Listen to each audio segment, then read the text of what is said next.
Drivers behind the line. 3, 2, 1, launch.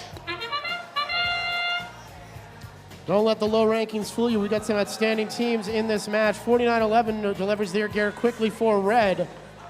They were part of that 2-rotor auto match back at Glacier Peak. It looks like they didn't get quite enough help from their alliance partners this time. But both rotors on the airship, on each airship spinning, and that'll be 75 all as the drivers step up to the controls. 3223 Rock resets and places their gear from the autonomous period. Now we watch the Horns of Havoc tussling with the Red Alliance. They've pushed 2 red robots back into each other, the Cyborgs and the Cyber Knights, having a hard time getting past the defense of 3393. And this is going to be a very interesting setup if the Horns are going to play defense and try to block access to that retrieval zone. Have to be very careful. They can't make contact if they themselves enter the zone, but still a great opportunity for them to slow down the Red Alliance offense. 140 to 115 is now the score. The Blue Alliance has jumped out into the lead. Looks like foul points in play there as both alliances with 2 rotors turning. 6350, the Hornets are now playing some defense, trying to slow down NRG, but NRG bumps into their own alliance partner. 3393 is motionless right in front of that red retrieval zone. Unclear if they're having communication problems. Now they come back to life and they are ready to play yet again. Coming up on a minute to go, and still 140 to 115 is the story. Blue Alliance in the lead. 1 gear needed for each alliance to get their 3rd rotor spinning, and a traffic jam center field as 4 robots all trying to get to roughly the same place.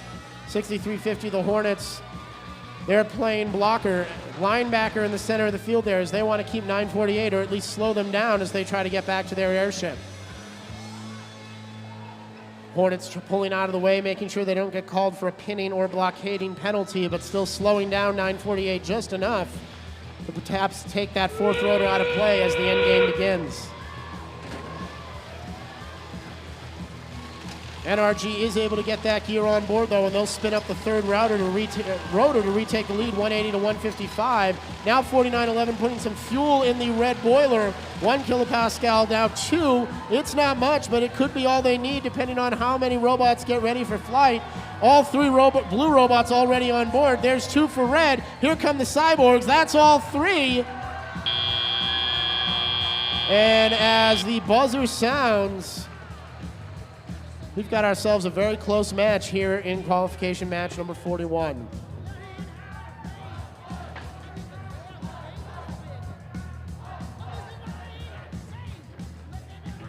Okay, go ahead.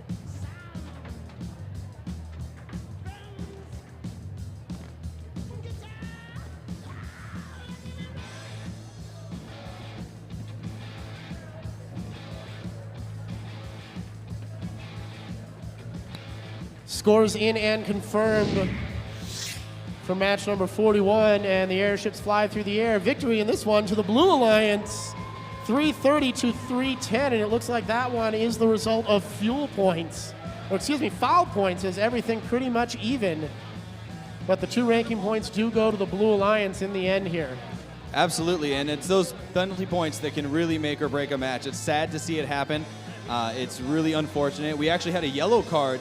It didn't decide the match. This was last week in Auburn, wasn't it? You were there, Brett. Yeah, there were. We've had a few yellow cards yesterday. You're looking at the end game here on your instant replay, and you see 4911 doing everything they can to try to make up that gap with fuel before they step back to the rope and climb on